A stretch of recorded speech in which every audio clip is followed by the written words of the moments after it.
first on Guam. KUAM News, winner of the 2022 Regional Edward R. Murrow Award for Excellence in Diversity, Equity, and Inclusion for the Culture Club. KUAM News headlines are presented by Calvo's Insurance, a legacy of trust. Serving Micronesia since 1938, Matson celebrating 25 years of commitment to Guam, Micronesia, and the CNMI. Cars Plus, Guam's leader in sustainability and electric vehicles. Learn more at carsplusguam.com. McDonald's of Guam, I'm loving it, and King's Restaurant, serving your local breakfast, lunch, and dinner favorites for over 45 years.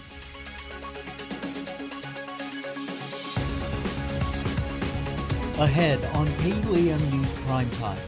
Local and federal authorities overnight searched for the crew aboard a cargo boat that suddenly went missing in the waters somewhere between Guam and Rota. The latest with the rescue efforts.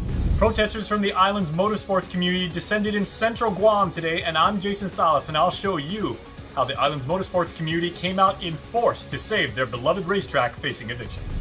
Ground Zero. My name is Tomas Manglonia, and I'm on the site on Rota where rhino beetles were first discovered.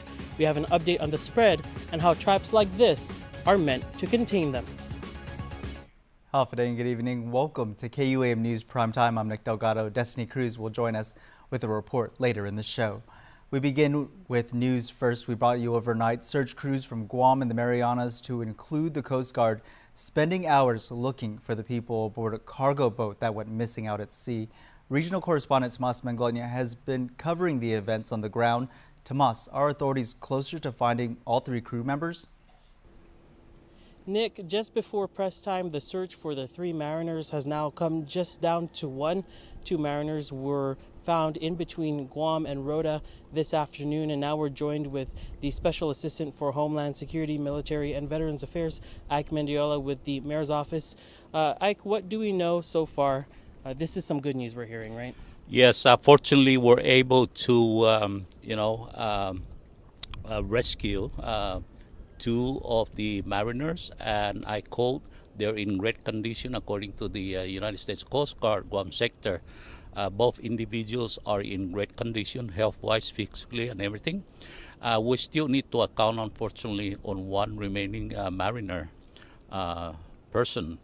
So the word is out now that has changed the dynamics of the search. Instead of looking for a distressed vessel, we're actually looking for a missing person in the water, wearing a black shirt or /dark, and also wearing green shorts. So that's the status right now as of 3:19 p.m. local time here. And let's just cross our fingers. We need your prayers, and hopefully that individual is accounted for, and he's in safe condition eventually. So that is the latest right now. We'll keep posted when information becomes available. And we know that those two people who were rescued confirmed that the vessel did sink, in fact, and that the Guam Air Army National Guard was able to find the two mariners based on the debris. So how are things changing, given that the sun will be setting soon?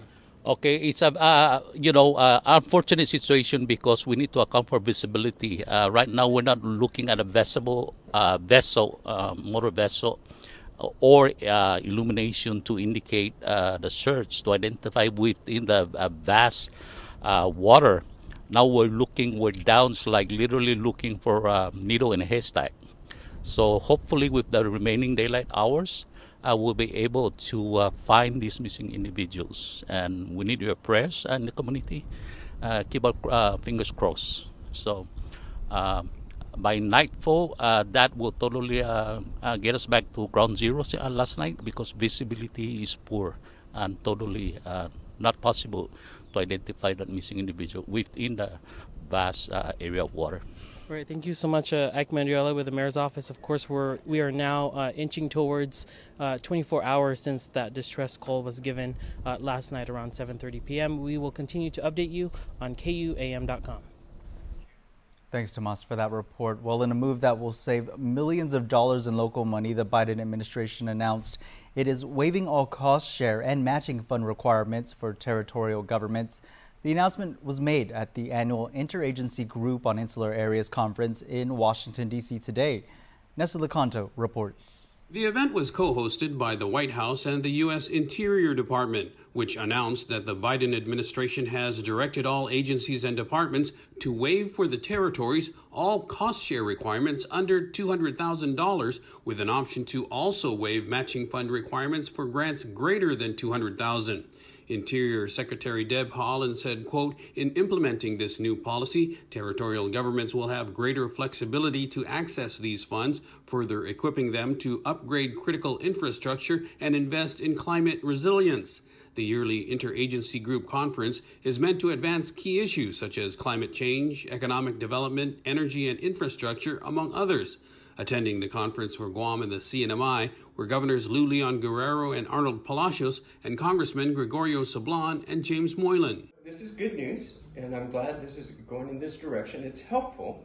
Now we need to keep this going. So the important part is we're looking at bigger issues. For example, COFA. We know there's that money and that we need to renegotiate this contract coming up so we can get that justification on the support we need to provide for COFA relief. Governor Leon Guerrero said while they appreciate the waiver, the $200,000 match was set in 1980, and adjusting for inflation, it should actually be much higher. She also presented a testimony during the conference and touched on a series of other key issues. Topping the list was a reminder of her request for $700 million in federal support for a new Guam Memorial Hospital. She also called attention to escalating tensions with China, saying, quote, "While the nation is being confronted with a very real prospect of a conflict over Taiwan, Guam will be on the front lines, and federal policy should consider these implications." While in D.C., the governor is also expected to testify at a Senate hearing on the territories and attend the National Governors Conference winter meeting. Nestor Lecanto, KUAM News. Thanks, Ness. Well, a public protest to save the Raceway is held in Tamuning late this afternoon. Our Jason Salas is there as GovGuam officials still tight-lipped over the Raceway's eviction. All right, Nick, I am here at the ITC intersection in Tamuning. Busy time, of course, as always this late in the afternoon, of course known as drive time, but people that are seeking the preservation of drive time are certainly the island motorsports community. They are here to protest, of course, the eviction notice sent by the Chamorro Land Trust Commission. I'm going to talk to Tina Conker right now, and Hafaday, everybody. Thank you for coming out, and thank you for joining me. Tina, the message that you're trying to send right now, what is that, and how loudly do you want to project that message, and who's it going to? So we are going to make a lot of noise. This racetrack, we're fighting for this racetrack for our kids. There are racers, there are kids who drag race, motocross kids, so that's who we are fighting it for. The impact, so we're expecting more people. It just started and everyone's getting off, so we're expecting more people. We just want to be heard. That's all we want. We just want, it's our turn to talk now. It's our turn for them to listen to us now. Okay. You know, whatever's going on with the racetrack, don't punish us racers, us car enthusiasts, motocross. Don't punish us for it. That's our racetrack. You know, everyone keeps talking about don't let them be out on the streets. Don't let us be out on the streets. Don't kick us out on the streets. Like I said, my son is 17 years old. He races at the racetrack only. Like there's other kids. My daughter's coming up. She wants to race. So I want to make sure there is a safe place for kids to race at the track. Okay. And not out on the streets. Okay, so it has been proposed, and maybe the idea has been floated by Speaker Therese Terlahi, that seeking the possibility that could the CLTC extend the eviction notice from its current 30 days to 90 days. Obviously, that would allow the racetrack to facilitate the 40th Smoke and Wheels. I mean, that's a really big event, a lot of economic impacts behind that, a lot of cultural impacts behind that. Would you and the community here behind you, would you be okay with that if it was extended? No, we want more than 30 days. We're still 90 days. We're still going to fight. What happens after Smoking Wheels? Where do we go from there? Sorry. So I'm thankful she. Well, obviously, there's a lot of people like honking right now, and even though the people, even if they haven't come here and gathered with you and everything, as they pass by, they're lending their support? We know we're going to get the support. These guys don't want to see us out in the streets. They don't want to see us racing out in the streets. So what it is if that 90 days pass, then what happens after that? Okay. Is it okay? We're going to give you smoking wheels, but it's not just smoking wheels we want. We want our racetrack to be there. We want more than just smoking wheels and then, okay, that's it, we're going to take it away now. No, we're going to fight until it stays. Okay. We want it to stay. Okay, the petition is seeking 10,000 signatures to, in fact, save the racetrack. So that you got the petition. This is the first public protest and everything. What more do you have planned? Because, you know, you're planning to get the message across. You're planning to, like you said, make a lot of noise. Yeah, so we have petition signing thanks to GPO this Saturday, Sunday from 10 to 6. They're allowing us to have our petition signing in their mall. So we have that on Saturday and Sunday. Then we're trying to rally up down in Paseo, going to the legislature. We're going to go hide. And it's us, the community, the racing community, we're the ones doing this. All right, so thank you, Tina. Thank you, everybody, for giving me some of your time. The Islands is concerned about this issue, and as they say, the many signs that we've got here today saying, as one in unison, save our racetrack. Nick, we'll go back to you in the Harmon Studios, but I'm Jason Salas reporting from Tamuni. Jason, thanks for that report. Well, danger to the community. That's the subject line of an opposition letter Attorney General Douglas Moylan sent over to senators. It's all over a proposed bill that would give special pay to attorneys at the public defenders and alternate public defenders. Moylan contends the proposal undermines legislative incentives already dished out to prosecutors. Defense attorneys argue it's about equal pay for the legal community.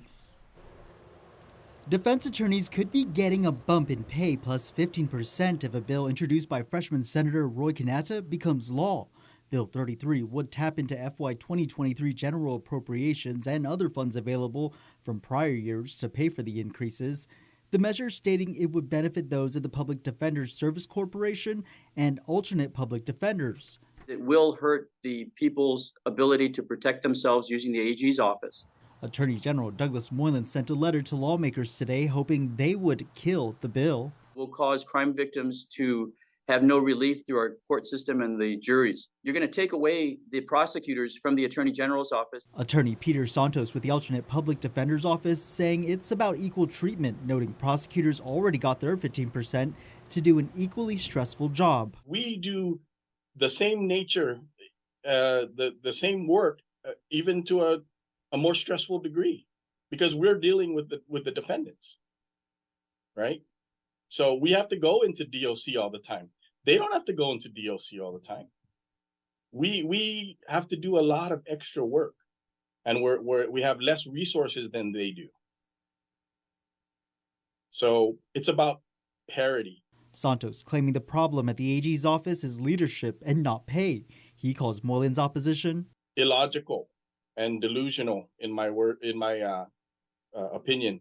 People don't go and work to be a prosecutor for the money, and they don't leave for money either. They work to be a prosecutor because they want to. Public Defender Stephen Hattori renewed his request to senators today for the salary increase and shared support for Bill 33. He also calls the AG's response hypocritical and absurd, stating defense attorneys are frontliners that work throughout the pandemic. We have recruitment difficulties due to the nature of the work. Instead of fighting to maintain inequity, shouldn't the AG worry about his side of the house? Hattori adding, we just want a level playing field and a balanced scale of justice. Well, that says a lot about nothing. When I listen to that statement, you want a balanced playing field. The attorneys on Guam are already getting paid a premium. Everybody, prosecutors and defense attorneys that work for the government, got a 6% increase in their salaries. The 15% only for prosecutors, not for the civil attorneys, child support attorneys, or anyone else, got a 15% for their salaries because the legislature believes protecting the crime victims, protecting our loved ones, ourselves out there, is more important than protecting these people that have a constitutional right to an attorney but are being accused of wrongdoing. Public Defender Hattori tells senators the pay disparity undermines the legitimacy of the criminal legal system in the eyes of the public. But Moylan wants the bill sponsor to know if the senators want to help us, and I invite Senator Kinata to meet with us at the Attorney General's office so that I can explain to him why this bill, especially if it was given to him by the public defenders, is actually going to make those that voted for him less safe. $70,000 in stolen electricity. A Dededo woman now facing criminal charges after Guam Power Authority crews made the discovery. 43-year-old Maria Dolores Lorenzo charged with theft of utilities. Court documents state GPA crews responded to a complaint in a Dededo neighborhood Wednesday. It's then that officials found a concrete pole with a meter box that had been bypassed and tampered with. Authorities note the defendant did not have an active electricity account since 2019. She allegedly admitted that two men helped her hook it up 2 or 3 months back. GPA totaling the amount of power stolen to $70,000. More than $1,000 is stolen jewelry lands a woman in the Department of Corrections. 22-year-old Raven Beneventi charged with theft of receiving stolen property. Court documents state officers tracked down more than $1,400 worth of jewelry reported stolen from Macy's last summer. Authorities caught Beneventi on Wednesday, where she allegedly admitted that another woman stole the items and would give it to her as payment for driving services. An officer-involved crash sends one cop to the hospital and the driver, accused of hitting him, sent to prison. 53-year-old Pasita Agin charged with vehicular negligence with bodily injuries, driving while impaired, and reckless driving with injuries. Court documents stating Guam police officers were assisting with the major equipment transfer along Route 1 in East Agana Wednesday morning when the crash occurred. Agin allegedly apologizing to another officer who heard the impact of the crash, noting she smelled of alcohol.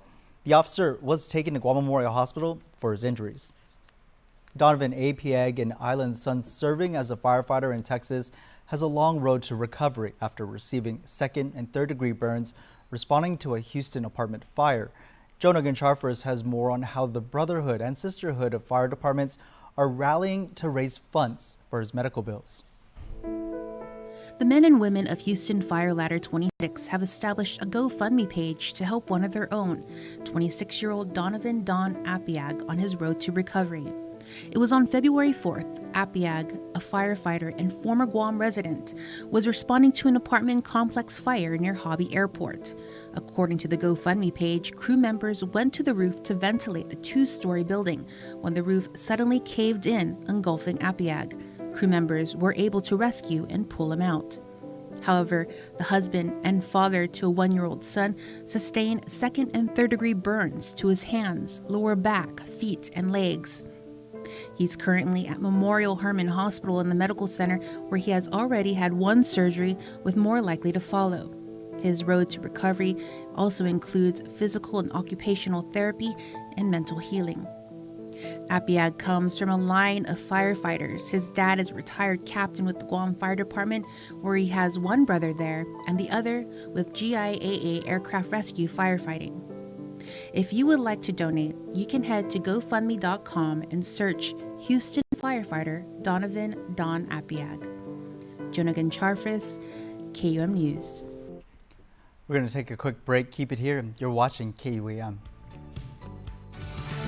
Get up-to-the-minute news, plus access to alerts, streaming radio, promotions, and more on your mobile device by downloading the KUAM News mobile app, available at the App Store now. Don't need a work break, keep the smile on your face. The moments you can't replay, and I'll be around. Whoa. You can count on me. You can count on me for life. Wherever life takes you, we're always here for you. Calvo's Insurance. Count on us for life. New year, new you, new adventures. How about a new Jeep to go along with it? It is the Start Something New sales event happening now at Cars Plus. Experience a new level of freedom and adventure in the new Jeep Gladiator. Or how about the all-new legendary Jeep Grand Cherokee L? The most awarded SUV ever now features a fresh interior design and 3 rows of seating. Call us at 671-477-7807 or visit our website at carsplusguam.com to get pre-approved online today. There's nothing better than my 2 for $6 sausage biscuits in the morning. or afternoon, or at dinner time, or around midnight, or yeah, you get the picture. Try my 2 for $6 sausage biscuits anytime you like. What you need to know from the Northern Marianas. Follow KUAM CNMI on Instagram for the latest regional headlines. Welcome back to Primetime. Defense officials are still releasing very many details about Chinese surveillance balloons and how they're spying on U.S. military installations. National media reports suggest balloons even flew over Guam and Hawaii in the past, although we have not received comments from regional commands. But in a press conference today, Pentagon spokesman General Patrick Ryder was asked about previous overflights at non-U.S. mainland locations. Clarify when the Chinese balloon, the last surveillance balloon that went down near Hawaii, went down. There are reports that it was 4 months ago, and there's another report that it was in June. When did it go down? Yeah, I've seen those press reports. Again, I'm not going to have any information to provide on the previous balloon flights that were out there. But again, appreciate your understanding on that. And so when you look at the scope of this program and the fact that we know that these balloons have been spotted and what we now can subsequently assess to be Chinese balloons operating over at least 5 continents in regions like Latin America, South America, Southeast Asia, East Asia, and Europe, again, it demonstrates why for the Department of Defense that China remains the pacing challenge and something that we'll continue to stay focused on. A U.S. fighter jet shot down the balloon over the Atlantic Ocean off South Carolina Saturday, sparking renewed tensions between the U.S. and China. The Rhino beetle is impacting several sites on the island of Rota and is spending more each day after the first discovery was made in 2017. Our regional correspondent Tomas Manglona is on the ground speaking to those on the front line to contain it. Knocking on the Tree of Life. You can get almost anything out of it, from lumber, medicine, fruits, for dessert, or anything that you can think of off a tree. That's they call it the Tree of Life. But that life is now at risk. Rhino beetles were first found on Rhoda at Tewksbury Park in 2017 near the West Harbor Marina. They believe they came here on a boat for either cargo, tourists, or fishermen. The park has been closed since the discovery was made, and one man has answered the call to contain the spread all on his own. The spread has gone as so far as the Tewksbury. It came over all the way to Gagani on this side of the island on 2019 of September 12th. That's on a Saturday. I did my route and I discovered it there. Mark Manglona is familiar with Ground Zero. Having cleared the jungle to hunt down the insect that feeds off the coconut trees, he sent specimens to Guam for identification. A rhino beetle can fly 2 to 3 miles, and a female can lay 100 eggs a day. There are 10 major sites he's monitoring. They spray a special chemical on the trees still standing every 2 weeks to kill the insect. He set at least 600 traps at different sites.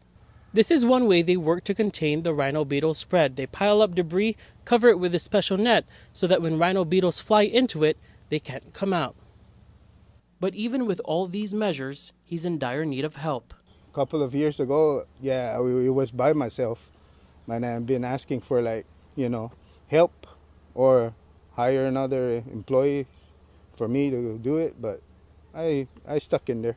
The Department of Lands and Natural Resources hopes to hire an entomologist and 3 other employees in the next month. Mark says he does not want to see the island's most precious resource disappear. That's a tree of life, for the islands.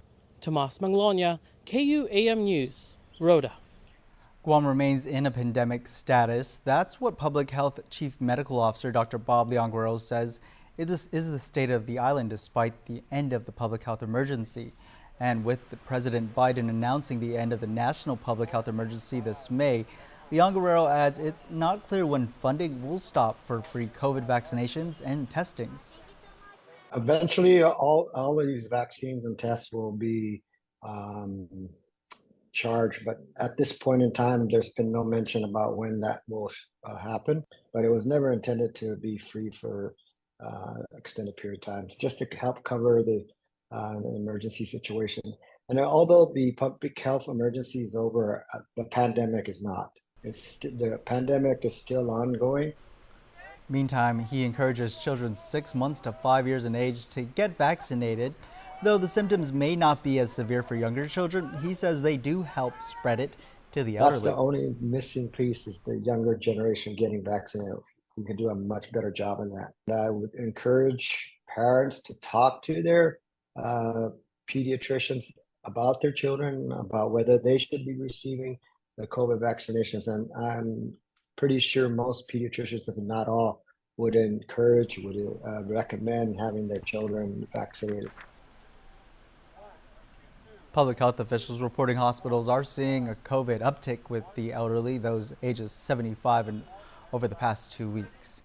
Concerned today over the growing number of new applicants for Guam's Emergency Rental Assistance Program. The Office of Homelessness and Poverty Prevention meeting today to discuss the issue. Destiny Cruz has the story.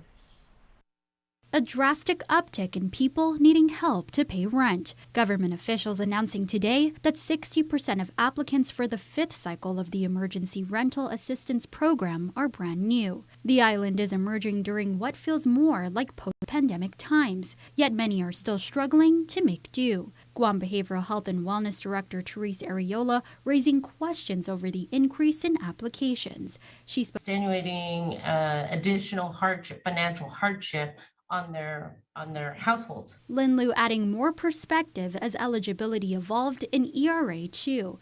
That's when the U.S. Treasury expanded requirements for the assistance, reclassifying eligibility requirements from hardship felt because of the pandemic to those who experienced hardship during the pandemic. During the COVID pandemic, if you happen to have someone who got sick and had additional medical bills that they had to pay, still trying to catch up. These are all hardships that resulted. Are we tracking that? We're not breaking it down? How about this? Time out. Despite the underlying factors that remain unresolved, both did come to an agreement on the program's importance. Extenuating circumstances like a medical bill is one thing, but we want to determine where the needs are. And exactly, Lieutenant Governor, if it's about employment, then we got to get them employed, or they will always consistently need help.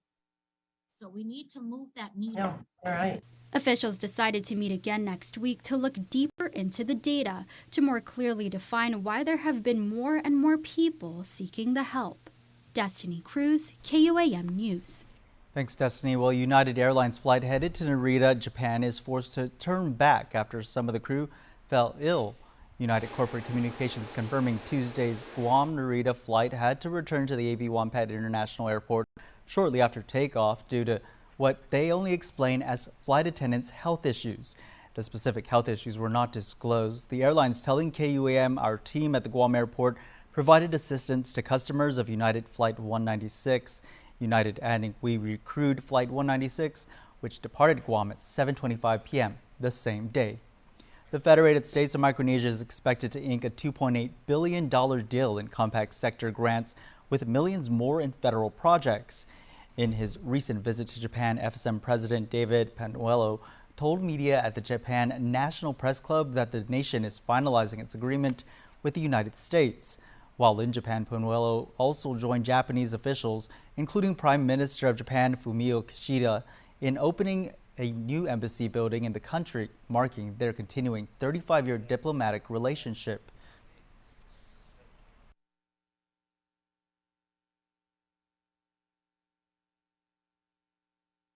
Our negotiation team actually will be in DC soon, or the two governments will be likely signing a MOU for the extension of the economic provisions for another 20 years.